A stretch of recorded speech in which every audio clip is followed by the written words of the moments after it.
Le damos la bienvenida a todos nuestros hermanos y amigos que nos acompañan en esta mañana y también a aquellos que por las redes sociales en diferido verán esta grabación.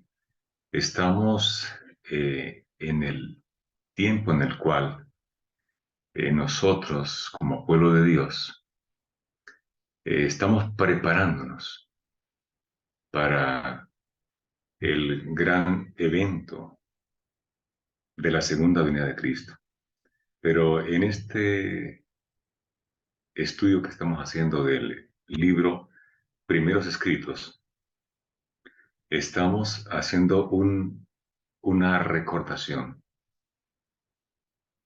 de lo que el cielo está haciendo por nosotros, cómo el Señor Jesucristo completa 179 años de ministerio en el día de Yom Kippur antitípico, y antes de que salga del santuario celestial, nos es necesario que estemos sellados para la vida eterna. El propósito es prepararnos para que nosotros como remanente demos el fuerte pregón que ha de iluminar al mundo con la gloria del cielo. Así es de que, hermanos, les invitamos para que estemos atentos estudiando la palabra del Señor. Hemos visto cómo Dios siempre ha dado eh, el mensaje profético para guiar a su pueblo. Y hoy, 179 años de juicio y de misericordia del cielo, nos da la oportunidad de que podamos meternos dentro de esta revelación profética y entender un poco más ahondando los temas que son vitales, que son la columna vertebral del mensaje de los tres ángeles. En esta mañana nos toca estudiar el capítulo titulado El Santuario. También vamos a ver el mensaje del tercer ángel y una firme plataforma. Vamos a tratar de avanzar lo más que podamos. Tengo esta cita de el libro Cristo en su Santuario. Dice, el asunto del santuario fue la clave que aclaró el misterio de la desilusión de 1844.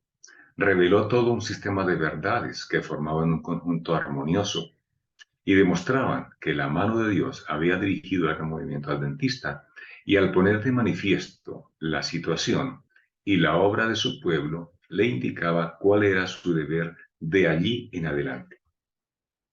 Es decir, cuando el movimiento milerita, que luego más tarde se llamó el movimiento adventista, eh, tuvo la gran desilusión, que realmente lo que se conoce como el chasco, realmente fue el zarandeo que Dios permitió.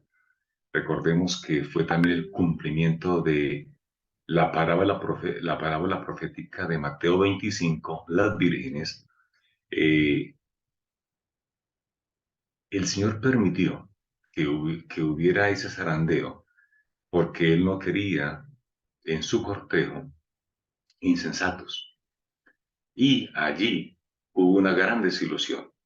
Inclusive se compara con lo que le pasó a los discípulos cuando, ilusionados por la gloria venidera, por la gloria próxima del de la gran obra del Mesías, Cristo muere y ellos quedan desilusionados, quedan chasqueados porque sus esperanzas se vieron frustradas. Similar pareció cuando el pueblo esperaba a Cristo en su segunda venida para 1844. Cristo no vino, y esto ocasionó no solamente una, sino dos desilusiones grandes. Lo que se conoce como el chasco realmente fue el cumplimiento profético que el Señor tenía previsto en el capítulo 10 de Apocalipsis. Pero el Señor mm, hizo que su pueblo voltear sus ojos al tema del santuario. Y claramente el Espíritu Santo nos revela que esto fue lo que hizo que el pueblo se colocara en sintonía con el cielo. y que entendiera lo que había pasado y que a su vez aclaraba el presente, el pasado y el futuro y le indicaba al pueblo, a la iglesia, al remanente, cuál era su deber de ahí en adelante. Y termina una parte de esta misma página 212 de Cristo en su santuario diciendo, la luz del santuario iluminaba lo pasado, lo presente y lo porvenir. Ahora yo pregunto, hermanos, si el santuario fue lo que iluminó el camino de la salvación y lo que, digamos, le dio sentido a lo que estaba pasando, ¿para nosotros será diferente? Yo creo que no. Con más razón, al final de este caminar en los pasos de la salvación, hoy el santuario cobra una vital importancia para el pueblo de Dios. Muy bien. Eh, un segundito, pasamos a la otra lámina. El santuario. Dice, se me mostró el amargo chasco que sufrió el pueblo de Dios por no ver a Jesús en la fecha en que lo habían esperado.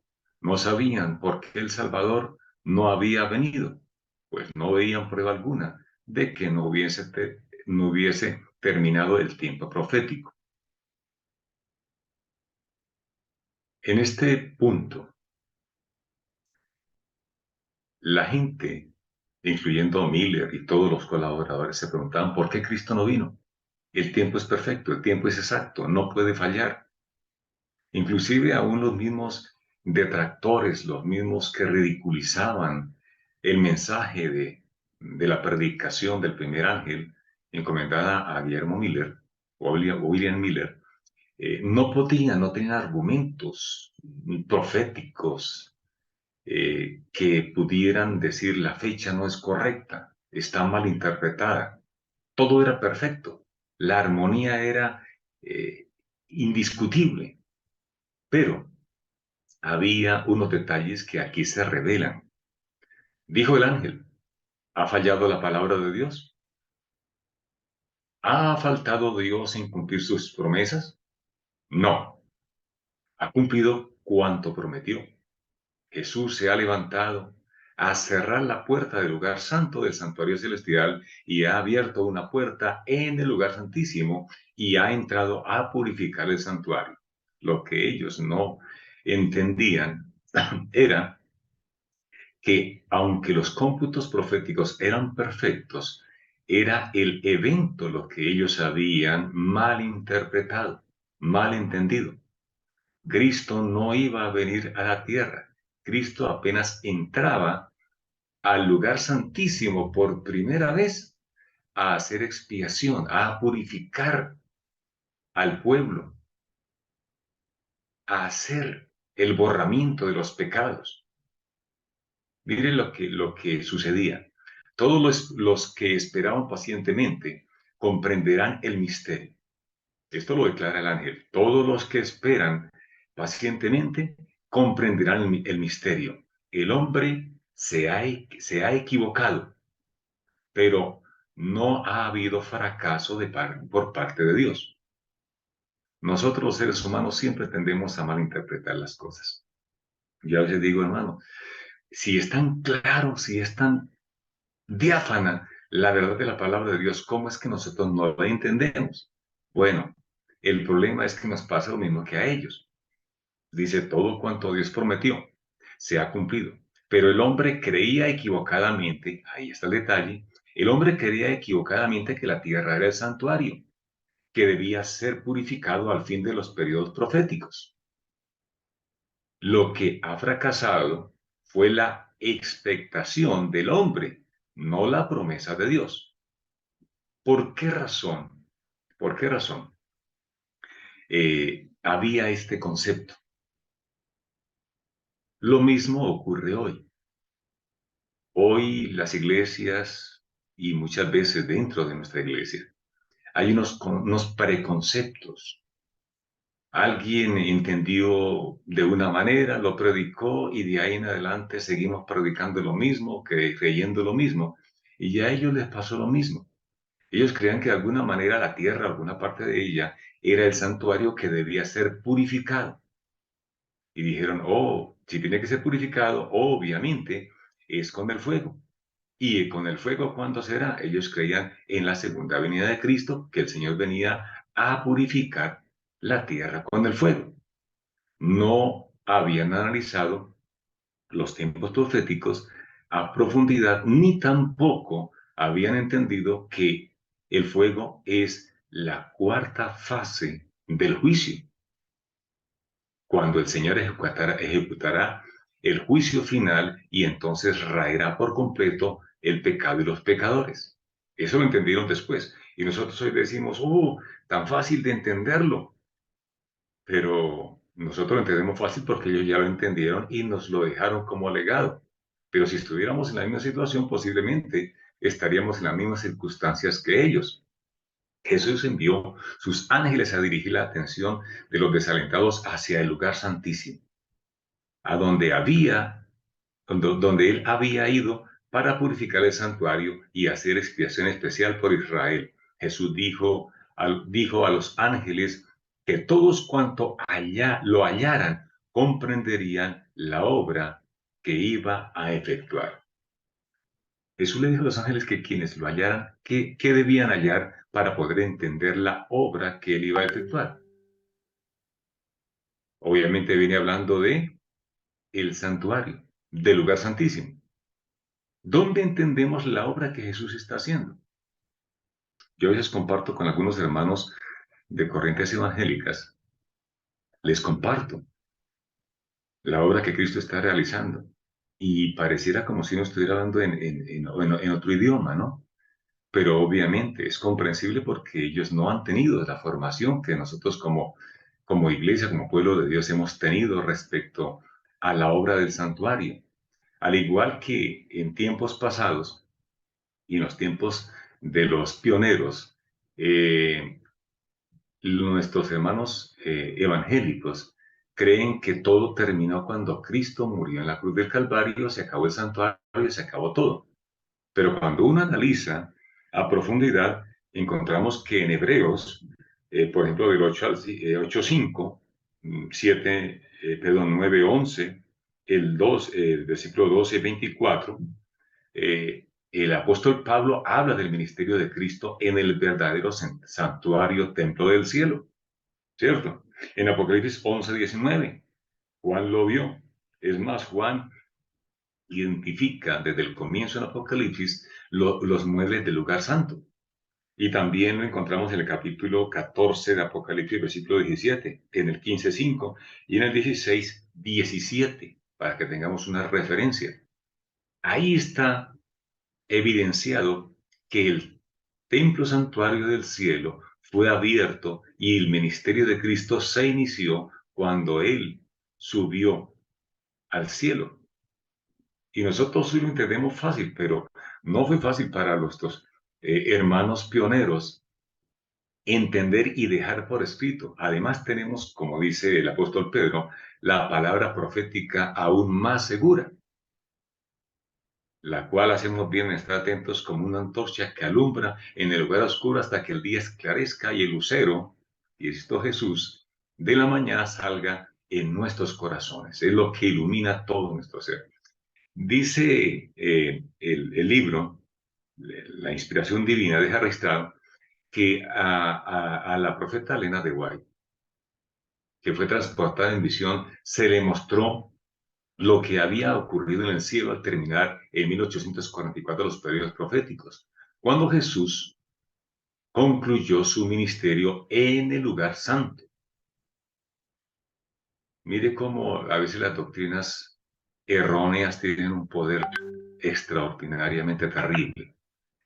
Hoy, cuando uno habla con muchos de nuestros hermanos cristianos, ellos creen que cuando Cristo ascendió al cielo se fue de una vez a hacer juicio, es decir, entró al lugar santísimo, pero no podía entrar al lugar santísimo y saltarse lo que era el ministerio del lugar santo, ¿cierto?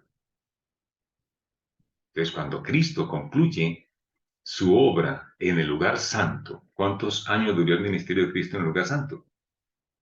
desde el año 31 hasta 1844, si hacemos la conversión, son 1813 años de ministerio de Cristo en lugar santo. Solamente cuando terminó el periodo profético y terminan las profecías de tiempos, en 1844, al final de los 2300 días, es cuando Cristo ingresa por primera vez del lugar santo al lugar santísimo, cierra la puerta del lugar santo y apertura la del santísimo. Es ahí donde, aquí tengo una referencia que le escribe a la iglesia de Filadelfia. Y mire cómo describe la iglesia de Filadelfia antes de que se aperture el periodo de la iglesia eh, de la Odisea. Y recordamos nuevamente que la Odisea significa el pueblo del juicio. Es decir, antes de la Odisea no se podía, en periodos anteriores, no se podía predicar que que se estaba en el juicio. ¿Por qué? Porque no había empezado el juicio.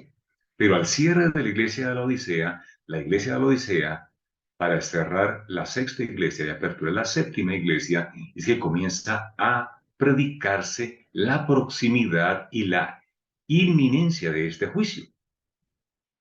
Dice la inspiración divina en Apocalipsis 3, 7 al 8, escribe esto al ángel de la iglesia de Filadelfia. Esto es lo que dice el que es santo y verdadero, el que tiene la llave del reino de David. Cuando él abre, nadie puede volver a cerrar. Él abre y nadie puede volver a cerrar. Cuando cierra, nadie puede volver a abrir. Yo sé todo lo que haces. Escucha bien. He puesto ante ti una puerta abierta que nadie puede cerrar. ¿Cuál es esa puerta abierta que ha colocado estaba delante de Filadelfia? No estaba en el tiempo de Filadelfia. Obviamente, fácilmente lo entendemos que la puerta que estaba abierta delante de Filadelfia y que se iba a abrir era la del lugar santísimo. Dice, que aún, sé que aún no tienes mucho poder. Has seguido mis enseñanzas y no has renunciado a tu fe en mí. Esta puerta era la que estaba a punto de abrirse, pero cuando Cristo apertura la del lugar santísimo, cierra la del lugar santo. Por eso dice, yo abro y ninguno cierra. ¿Cuál abrió en 1844? La del lugar santísimo. Cierro y ninguno puede abrir. ¿Cuál cerró? La del lugar santo. Dice, cuando Jesús concluyó su ministerio en lugar santo, cerró la puerta de ese departamento. Densas tinieblas envolvieron, y esto sí es muy importante, densas tinieblas envolvieron a quienes habían oído y rechazado el mensaje de su advenimiento y lo habían perdido de vista a él. ¿Por qué perdieron de vista a Jesús? Porque lo estaban buscando donde él ya no estaba. Y esto es lo que hemos leído en algunas partes de este maravilloso libro titulado Primeros Escritos, que el enemigo está haciendo que el pueblo que cree en Jesús, que cree en la venida de Cristo, lo busque donde Él ya no está, donde Él estuvo. ¿Por qué? Porque de esta manera el pueblo estará perdido, no estará adorando en el lugar correcto, no estará adorando a Jesús en su obra que Él está realizando. No le están siguiendo, como dice Apocalipsis capítulo 7. Estos son los que siguen al Cordero por donde quiera que Él va. Satanás está interesado que el pueblo siga donde él estuvo, en una verdad histórica, en un pasado, porque sabe que si el pueblo no está en armonía, en sintonía con la revelación del cielo, pues estaremos perdidos irremisiblemente. Jesús se revistió entonces de preciosas vestiduras. Ella ve cuando el Señor es investido, así como sucedió en el entre el capítulo 4 y 5 de Apocalipsis, cuando Cristo asciende al cielo y es entronizado y es vestido por el Padre, es investido de sacerdote para iniciar su ministerio en el lugar santo. De igual manera, en 1844, Cristo es vestido, investido con las regias galas como el gran sumo pontífice en la apertura del santuario en el lugar santísimo. Jesús se revistió entonces de preciosas vestiduras. Alrededor de la orla inferior de su manto ostentaba en alternada sucesión una campanilla, una granada de sus hombros colgaba un pectoral de curiosa labor. Cuando él andaba, el pectoral refulgía como diamantes y se ampliaban unas letras que parecían nombres escritos o grabados en el pectoral.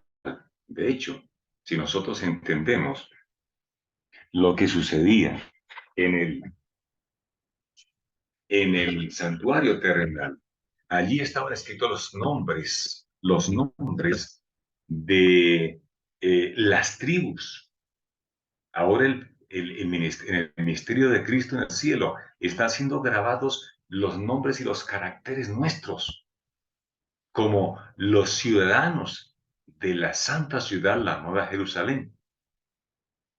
Y esto sucede cuando nuestro nombre pasa en el registro celestial. Por esta razón nosotros debemos pedirle al Señor Jesucristo, por favor, Señor, pasa mi nombre, que pase mi nombre, porque en este juicio, en esta fase del juicio, solamente pasarán los nombres de aquellos que seremos por la gracia del Señor redimidos para la eternidad. Luego dice, en su cabeza llevaba algo que parecía una corona, una vez, perdón, que parecía una corona. Una vez que estuvo completamente ataviado, le rodearon los ángeles y en un flamígero carro penetró tras el segundo velo. Ahí encontramos también en la segunda visión que la señora White recibió para darla a la iglesia. En la segunda visión, cuando el Padre ha entrado al lugar santísimo, dice que Cristo entonces ahora conduce un trecho a su pueblo y le dice, esperen aquí, guarden sus ropas limpias, yo voy a mi Padre y cuando eh, regrese de la boda, yo mismo los tomaré a mí mismo. Esta parte es digamos, la parte complementaria de lo que sucedió en la segunda visión. Se me ordenó entonces que observara los dos departamentos. Vamos a leer todo. Pero allí encontró ella que el departamento primero se encontraba exactamente lo mismo que había en la tierra y que en el segundo departamento también estaba el arca del pacto. Aquí encontramos algo especial y yo quiero compartir, decir, hacer un poquito de énfasis, porque es bien importante. En el libro La cruz y sus sombras, del pastor Stephen Haskell, escrito en 1914, que vale la pena que nosotros lo tengamos y lo estudiemos, porque fue un pastor contemporáneo de la fase final del ministerio de la profeta. Y él escribe muy bien algunos detalles que nos es importante que nosotros entendamos. Dice, el velo estaba levantado y miré en el interior del segundo departamento, donde vi el arca, al parecer de oro finísimo. El borde que rodeaba la parte superior del arca era de una hermosa figura, de hermosa labor en figuras de coronas. En el arca estaban las tablas de piedra con los 10 mandamientos.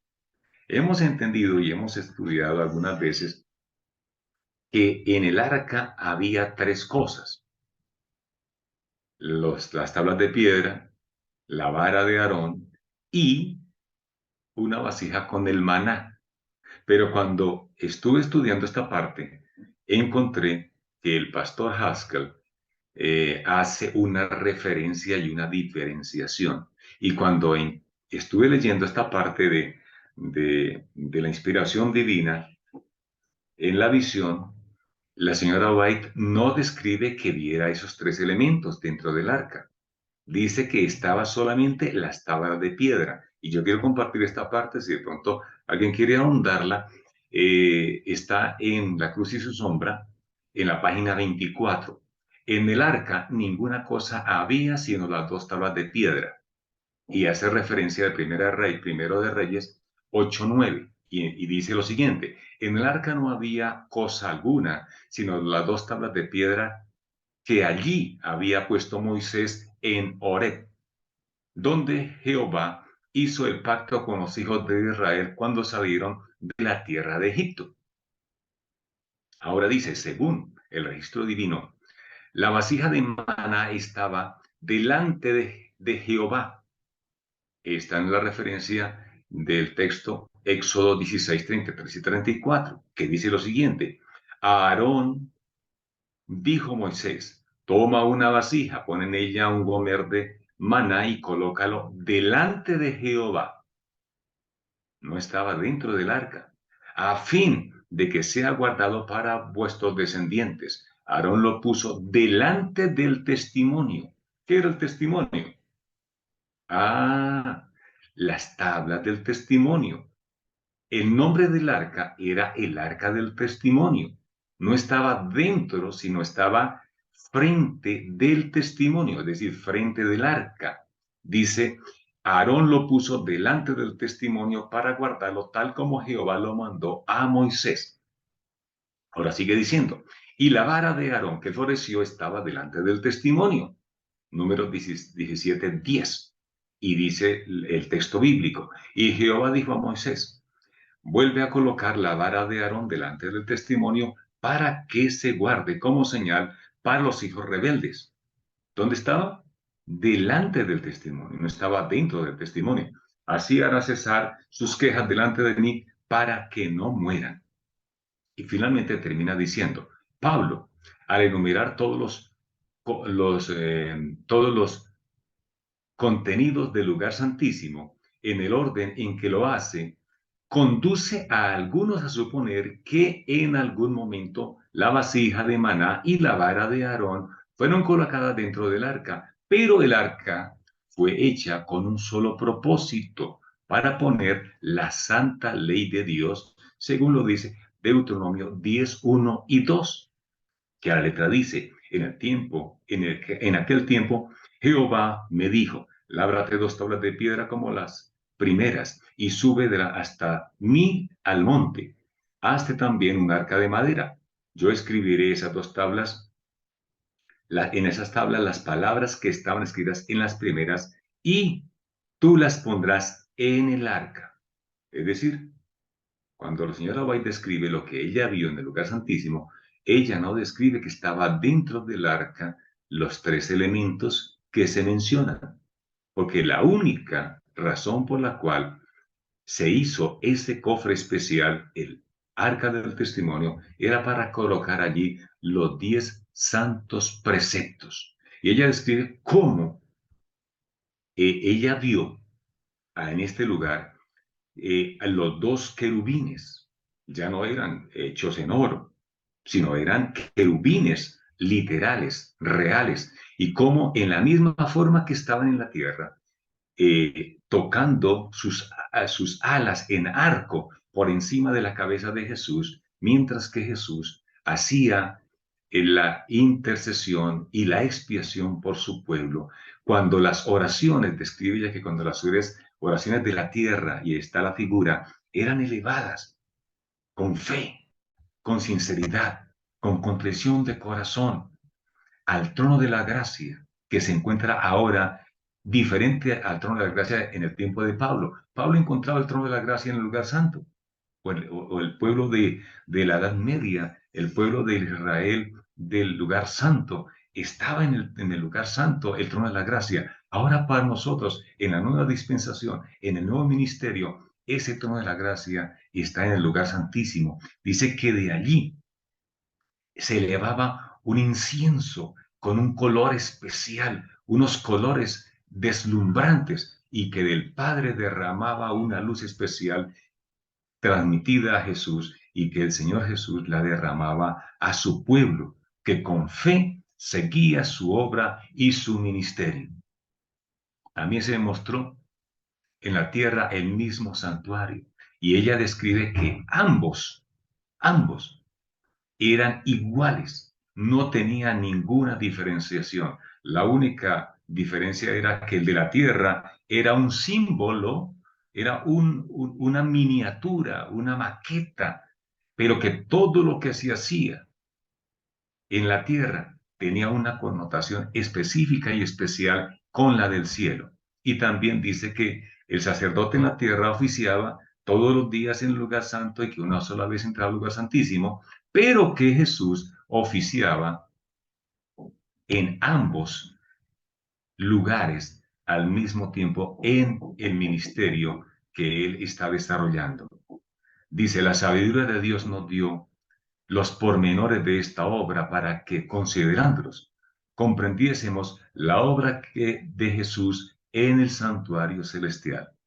Nosotros tenemos una bendición, mis amados hermanos, y es que por la gracia del Señor tenemos un poquito más de conocimiento, porque hemos aceptado este ministerio, esta obra. Por eso la columna vertebral del mensaje nuestro es el santuario. Si nosotros nos salimos del santuario, hermano, no podemos entender, ni podemos hacer que los hermanos que no entienden este ministerio, que no entienden esta dispensación, no lo puedan entender.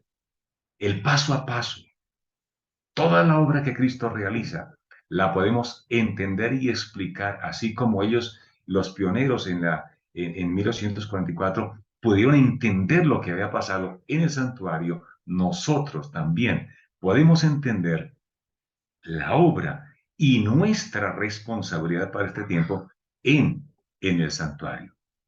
Termina diciendo, la sangre de Cristo fue derramada entonces e iba a ser ofrecida por él mismo en el santuario celestial. Así como el sacerdote entraba una vez al año en el lugar santísimo para purificar el santuario terrenal, también Jesús entró en el lugar santísimo del celestial al fin de los 2300 días de Daniel 8, en 1844, para hacer la expiación final por todos los que pudiesen recibir el beneficio de su mediación y purificar de este modo el santuario.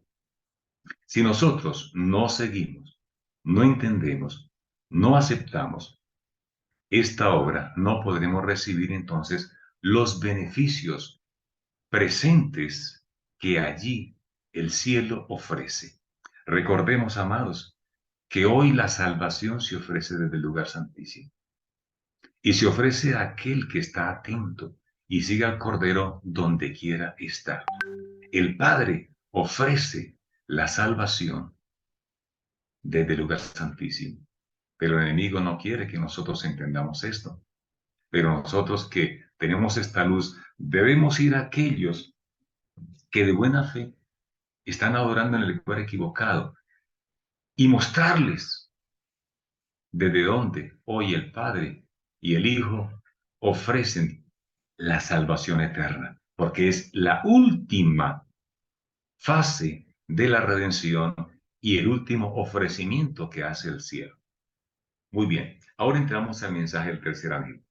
Cuando ellos entendieron esta obra, entendieron entonces que había un mensaje especial. Dice, cuando cesó el ministerio de Jesús en el lugar santo y pasó él al Santísimo para estar de pie, delante del arca que contenía la ley, envió otro poderoso ángel con un tercer mensaje al mundo.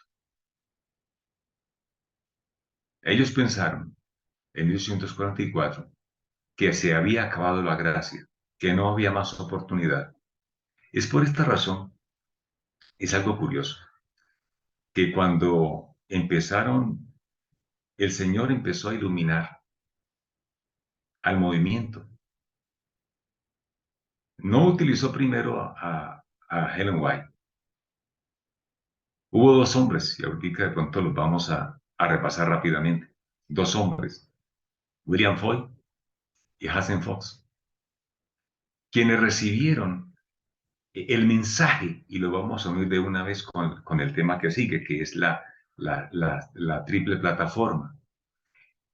Y ellos dijeron, no, si la gracia se acabó, ya no hay más oportunidad para el ser humano, ya no hay más salvación, no hay tiempo. Cuando ellos recibieron las primeras visiones, las compartieron alegremente, pero cuando recibieron la visión de los tres peldaños que conducían al pueblo de Dios hasta la santa ciudad Jerusalén, ellos dijeron, no entendemos esto.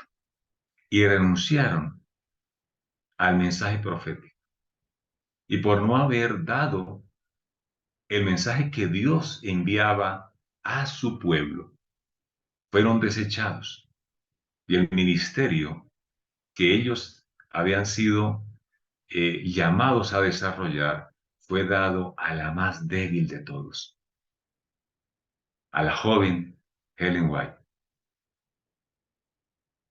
Ellos no lo entendieron, pero no se necesitaba entenderlo, porque es que los profetas no siempre entienden, y la mayor parte de veces ellos no entienden la revelación. De hecho, en sus escritos, nuestra profeta dice que muchas de las cosas ella no entendía hasta que el Señor la entraba en visión, ella podía entender entonces en visión lo que el cielo quería que la iglesia entendiera, porque es que el mensaje no es para el profeta, es para la iglesia. Dice, tenía por objeto, perdón, un pergamino fue puesto en la mano de este tercer ángel. Y mientras descendía a la tierra, con poder y majestad proclamaba una terrible amonestación acompañada de las más tremendas amenazas que jamás se dirigieron contra el hombre. ¿Qué contiene el mensaje del tercer ángel, hermanos?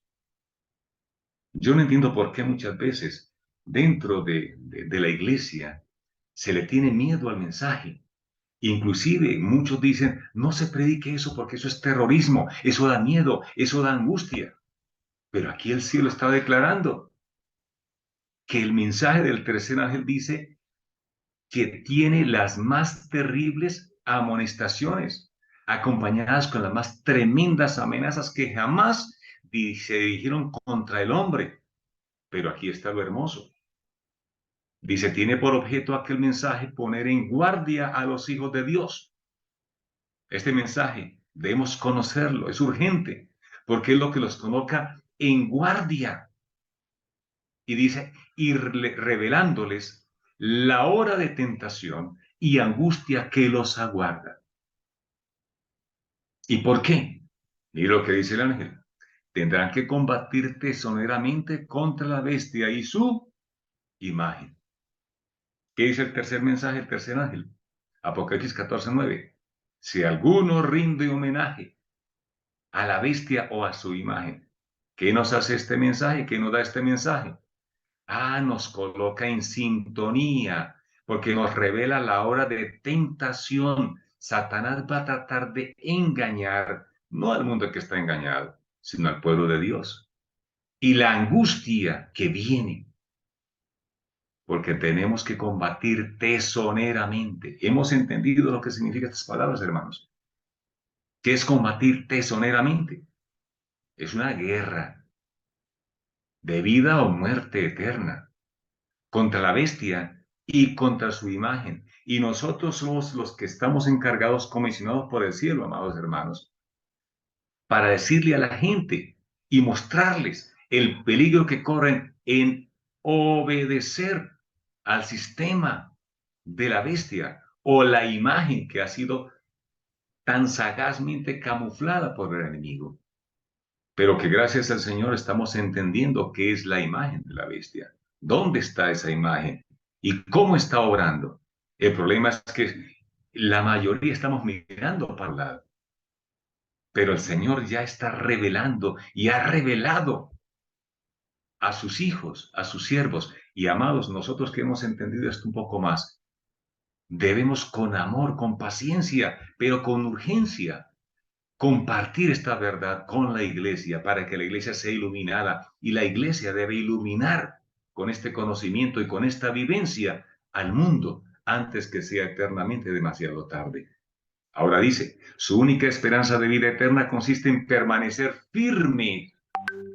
¿Qué debemos hacer? Permanecer firmes, aunque se vean en peligro de muerte. Deben deben sostener firmemente la verdad. ¿Cuál verdad? La verdad presente. La verdad presente. ¿Cuál es la verdad presente? Aquí dice, el tercer ángel concluye así su mensaje. La verdad presente del tercer ángel, mis amados. Debemos sostenernos firmes, aunque estemos al borde de la muerte. El tercer mensaje concluye así su mensaje. Aquí está la paciencia de los santos, la perseverancia, la persistencia del pueblo de Dios. Los que obedecen o guardan los mandamientos de Dios y tienen la fe de Jesús. Nuestra fe debe ser aquilatada, debe ser purificada, debe ser enriquecida, emblanquecida, purificada a través de la aflicción para tener la fe que tuvo Jesús. Al repetir el ángel estas palabras, señala al santuario celestial. ¿A qué lugar? Al lugar santísimo. La atención de cuantos acepten este mensaje se dirige hacia el Santísimo, donde Jesús está de pie delante del arca, realizando su intercesión final por todos aquellos para quienes hay todavía misericordia.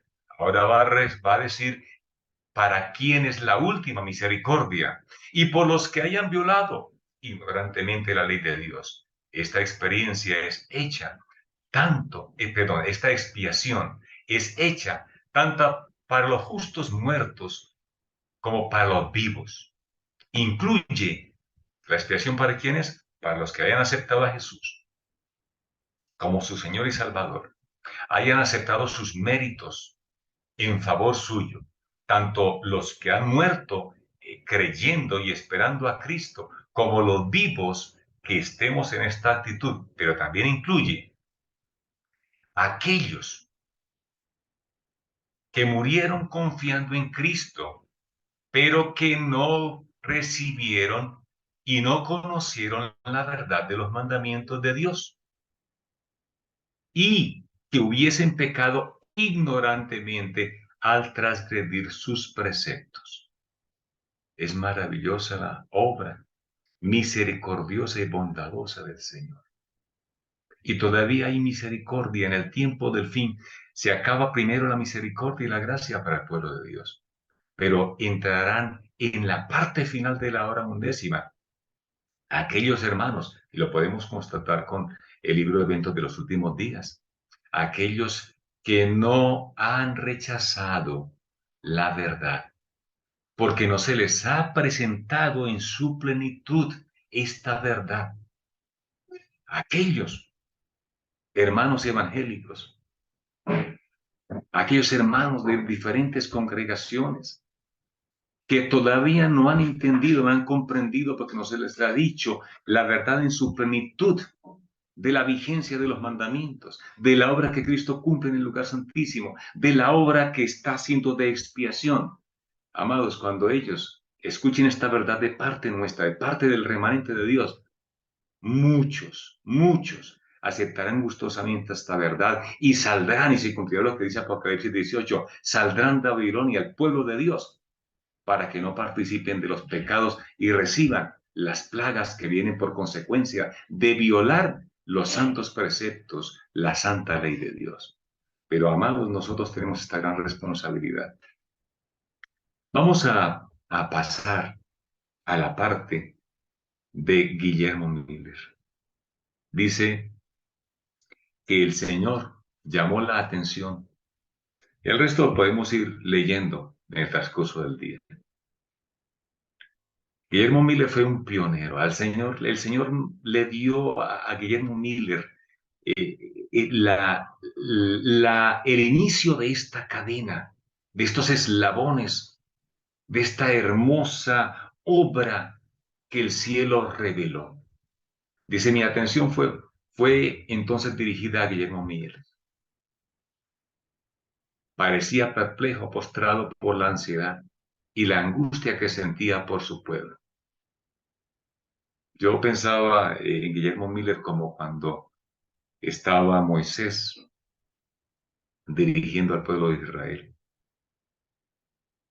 Y Guillermo Miller había aceptado el primer mensaje y el segundo mensaje lo había proclamado, aunque había tenido tropiezos, chascos, burlas, injurias, calumnias, lo habían tratado de matar muchas veces, pero Guillermo Miller estuvo fiel. Pero al final, aquí lo podemos leer, vamos rápidamente solamente a recordar por encima esto,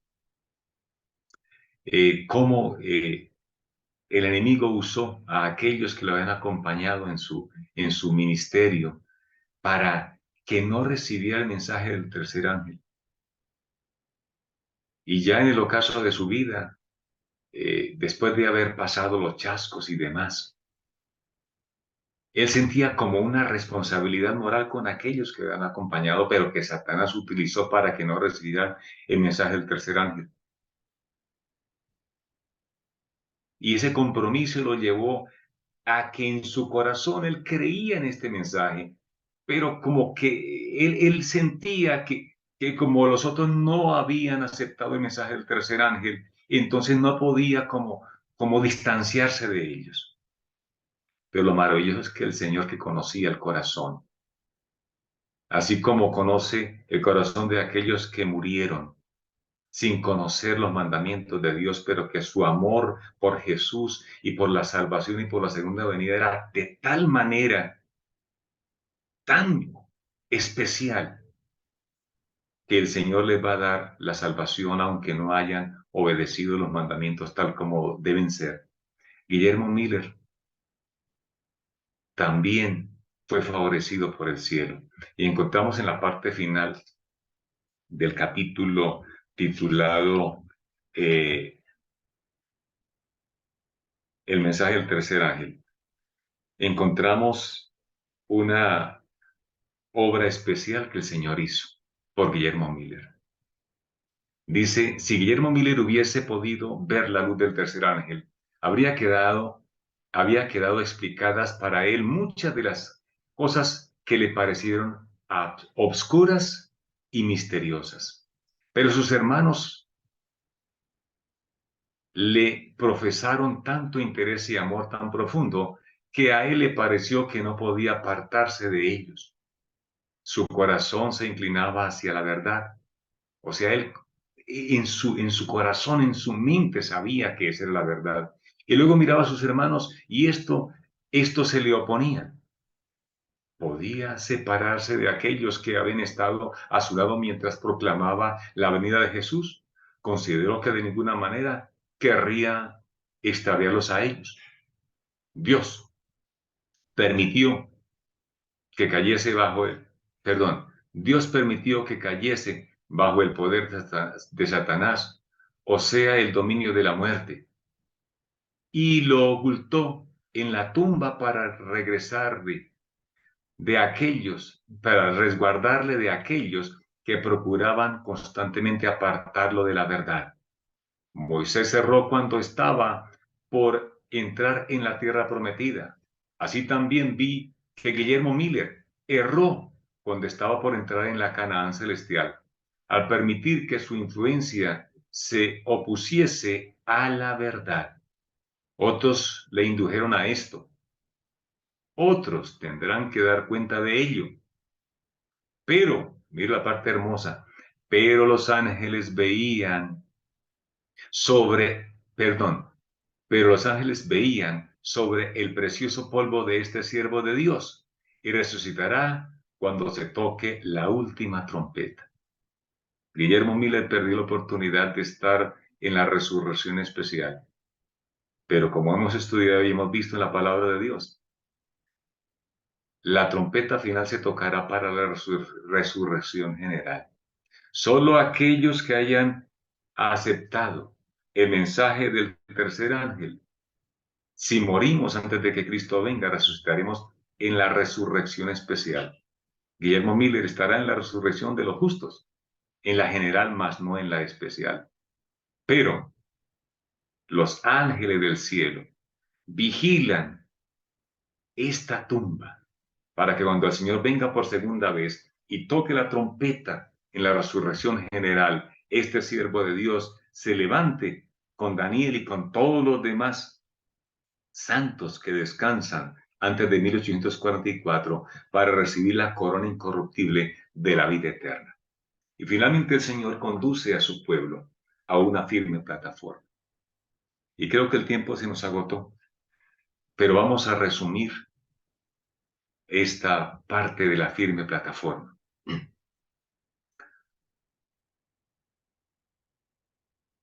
Esta parte dice lo siguiente. Vi que una compañía se mantenía bien guardada y firme, negando su apoyo a aquellos que querían trastornar la fe establecida del cuerpo. ¿Cuál fe?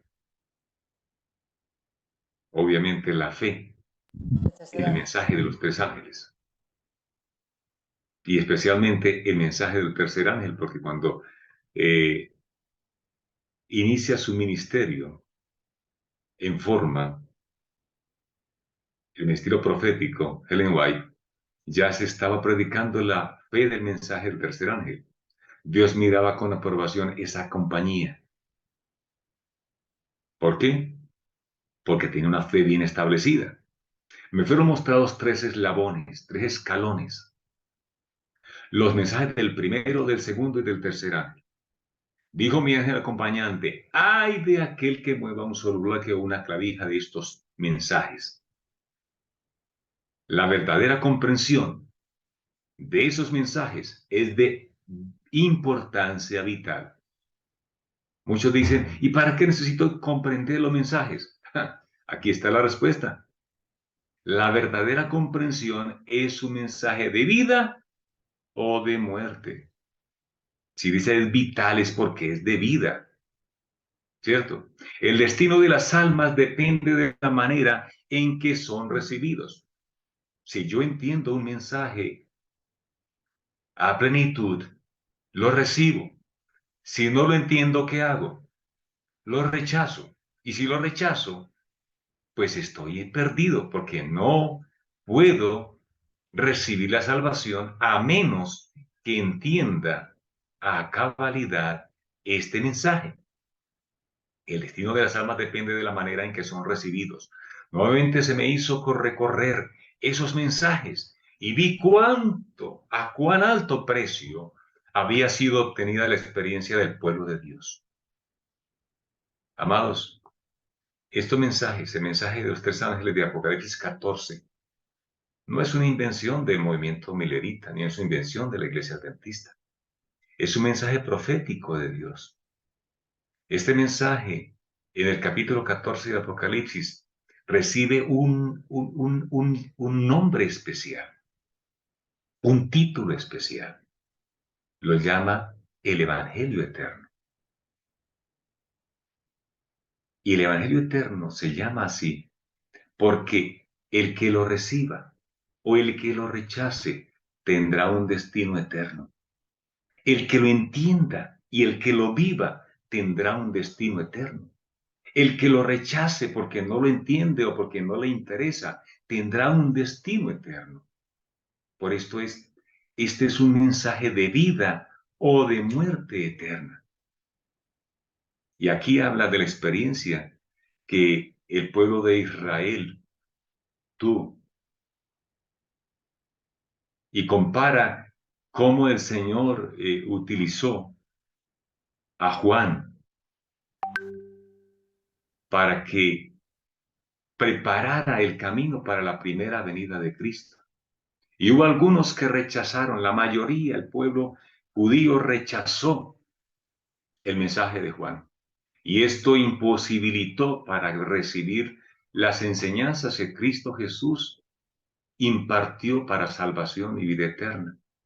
Aquí Juan representa, por connotación, está representando el mensaje que para nosotros en el fin del tiempo fue el mensaje del primer ángel. Porque el mensaje del primer ángel dirige la atención al juicio y prepara al pueblo para la segunda venida de Cristo. El mensaje de Juan el Bautista preparó al pueblo para la venida del Mesías. El mensaje del segundo ángel, la aceptación o rechazo de este primero, prepara al pueblo para recibir la luz del tercero. El rechazamiento hace que la persona quede en completa oscuridad y se convierta en Babilonia, en guarida de espíritus inmundos y albergue de aguas sucias y aborrecibles, en enseñanzas del espiritismo de demonios. El mensaje de Jesús representa este segundo mensaje angélico, por connotación. Y de esta manera, el judaísmo rechazó la salvación. Y por connotación, en nuestro mensaje final, aquellos que rechazaron el mensaje del primer y segundo ángel quedaron incapacitados e imposibilitados para recibir el mensaje del tercer ángel. Pero, mis amados, hoy estamos en el mensaje final de Dios. Hoy estamos en la obra final de este mensaje. Y nosotros debemos prepararnos. El pueblo judío, cuando rechazó el mensaje, aquí dice que quedó imposibilitado para recibir la obra de la lluvia tardía del Pentecostés. Nosotros estamos a las puertas de recibir la lluvia tardía del lugar santísimo, la lluvia del Espíritu Santo, para que llenos del poder del cielo, podamos entonces iluminar la tierra con el fuerte pregón, la obra del mensaje del ángel poderoso de Apocalipsis 18. Amados, nos urge, es de vital importancia que nosotros recibamos la obra final del poder del Espíritu Santo. Si no recibimos el sello final y la lluvia tardía, entonces nuestro destino no será la santa ciudad. Cristo está a punto de salir del lugar santísimo. Y nosotros tenemos ya que estar preparados y estar preparando al mundo para que cuando el Hijo del Hombre venga, encuentre un pueblo preparado, vestido, alineado, con el carácter semejante al de Cristo, dispuesto para recibir al Rey de Reyes y Señor de Señores. Hoy no es diferente al pueblo antiguo. Dice, muchos que profesaban amar a Jesús y derramaban sus lágrimas al leer la historia de la cruz, se burlaron de la buena nueva de su venida. ¿Cómo se burlaron? En vez de recibir el mensaje con alegría, declararon que era un engaño, aborrecieron a aquellos que amaban su aparición y los expulsaron de las iglesias. Esto que pasó allá no va a ser raro que pronto va a suceder acá. Aquellos que reciban el mensaje del tercer ángel van a ser expulsados de sus iglesias. Aborrecieron a aquellos que amaban su aparición y los expulsaron de las iglesias. Los que rechazaron el primer mensaje no pudieron recibir el beneficio del segundo, tampoco pudo beneficiarlos el clamor de medianoche, que habían de prepararlos para entrar con Jesús por la fe en el lugar santísimo del santuario celestial. Y por haber rechazado los mensajes anteriores, entenebrecieron de tal manera su entendimiento que no pueden ver la luz alguna en el mensaje del tercer ángel, que muestra el camino que lleva al lugar santísimo. Hoy, el aceptar el mensaje del tercer ángel no solamente ilumina el camino donde está Cristo Jesús en su última fase, sino que nos ilumina el camino a la santa ciudad, la Nueva Jerusalén, la morada de aquellos que por la gracia del Señor seamos redimidos porque hemos acompañado y hemos seguido al Cordero por donde quiera que va. Vi que así como los judíos crucificaron a Jesús, las iglesias nominales hoy han crucificado estos mensajes y por lo tanto no tienen conocimiento del camino que lleva al Santísimo, ni pueden ser beneficiados por la intercesión que Jesús realiza allí, como los judíos que ofrecieron sus sacrificios inútiles, ofrecen ellos hoy sus oraciones inútiles al departamento que Jesús abandonó. Satanás, a quien agrada el engaño, asume un carácter religioso y atrae hacia sí la atención de esos cristianos profesos, obrando con su poder, sus señales y sus prodigios mentirosos, para sujetarlos en su lazo. Algunos los engaña de una manera, a otros de otra. Tiene diferentes seducciones preparadas para afectar diferentes mentalidades. Algunos consideran con error un engaño, mientras que reciben otro con facilidad. Hay un capítulo, hermanos, en el libro Conflicto de los siglos y eventos de los últimos días, donde habla de los últimos engaños de Satanás. Leámoslos. Leámoslos porque es que cuando uno lee la revelación que el cielo ha dado para la iglesia en este tiempo, es donde brilla la luz, las tinieblas se disipan. Si no queremos ser engañados, hermanos, aceptemos la luz que el cielo nos ha dado. El Señor mismo dice, mirad que nadie os engañe. Termina el capítulo con lo siguiente y cerramos porque el tiempo se nos fue. Vi que Dios tiene hijos sinceros entre los adventistas nominales y las iglesias caídas.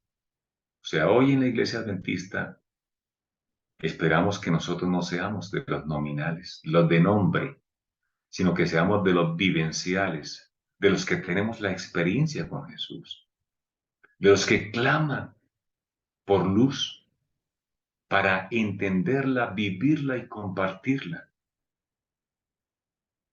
Hay muchos que son sinceros, pero que tal vez nos hace falta algo para despertar. Clamemos y pidamos que el cielo nos despierte. Pidamos que el Señor nos arranque lo que tenga que quitarnos, para que nada nos impida ver la gloria, que nada nos impida ver al Rey de Reyes y Señor de Señores en su hermosura. Dice, vi que Dios tiene hijos sinceros entre los adventistas nominales y las iglesias caídas. Y antes que sean derramadas las plagas, los ministros y agentes serán invitados a salir de esas iglesias y a recibir gustosamente la verdad. ¿Cómo se llama esto? Se llama el fuerte pregón. El fuerte Salir de pregón. Babilonia, pueblo mío, ¿cierto? Satanás lo sabe que esto va a ocurrir, que esto tiene que ocurrir, porque el mundo no va a perecer en la ignorancia. El mundo tiene que conocer la verdad de Dios. El cielo cuenta con nosotros, amados hermanos. Satanás lo sabe. Y antes que se dé el fuerte pregón del tercer ángel, despierta excitación en aquellas organizaciones religiosas, es decir, un aparente despertar, una aparente reforma, a fin de que los que rechazaron la verdad piensen que Dios los acompaña. Pero si estamos creciendo, mire cómo el Señor nos bendice, mire cómo estamos creciendo, mire cómo estamos haciendo megatemplos, mire cómo estamos haciendo grandes instituciones, clínicas y demás. Satanás espera engañar a los sinceros e inducirlos a creer que Dios sigue obrando en favor de las iglesias. La prosperidad, amados, económica no es una prueba de la bendición de Dios. Satanás está obrando para que se crea y se sienta seguros en una falsa fe. Pero la luz resplandecerá Y todos los que tengan corazón sincero dejarán estas iglesias caídas y se decidirán por el residuo, por el remanente. Hoy debemos clamar la oración registrada en Manuscritos Inéditos, tomo 1. Señor, que la luz del ángel glorioso brille sobre mí. Señor, dame una parte en tu obra. Permíteme hacer sonar el clarín con un sonido certero. Que la luz del ángel glorioso, Señor, hoy llene mi vida. Que el aguacero, la lluvia tardía celestial, hoy llene por completo mi vasija.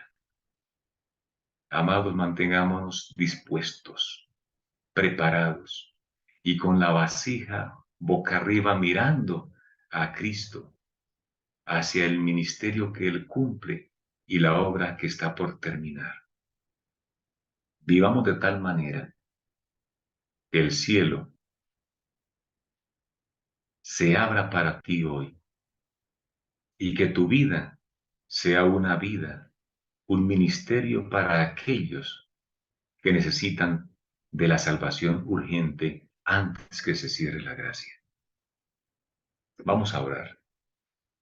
Señor, Padre de amor y bondad, de eterna misericordia, a ti sea honra, gloria y alabanza por los siglos de los siglos, porque tú eres Señor, Dios de dioses, Rey de reyes y Señor de señores. Padre, en esta mañana tus hijos hemos escuchado las maravillas que tú has revelado para tu iglesia, para que las vivamos, para que las prediquemos. Señor, con el único propósito de estar listos para cuando tú regreses por tu pueblo. Oh amado Jesús, hoy permítenos estar viviendo con los ojos de la fe cerca de ti. Que tus beneficios y tu obra presente sean colocados a nuestro favor. Que hoy tu Espíritu Santo pueda ser morada en cada uno de nosotros. Que nos sostengas con tu brazo poderoso y nos hagas vasijas útiles en los cuales los sedientos puedan hoy beber de las aguas de la vida eterna. Perdona, Señor, nuestros pecados y borra nuestras rebeliones, porque lo agradecemos en el nombre que es sobre todo nombre, en el eterno, en el amado Cristo, nuestro amado Salvador, lo agradecemos. Amén. Amén.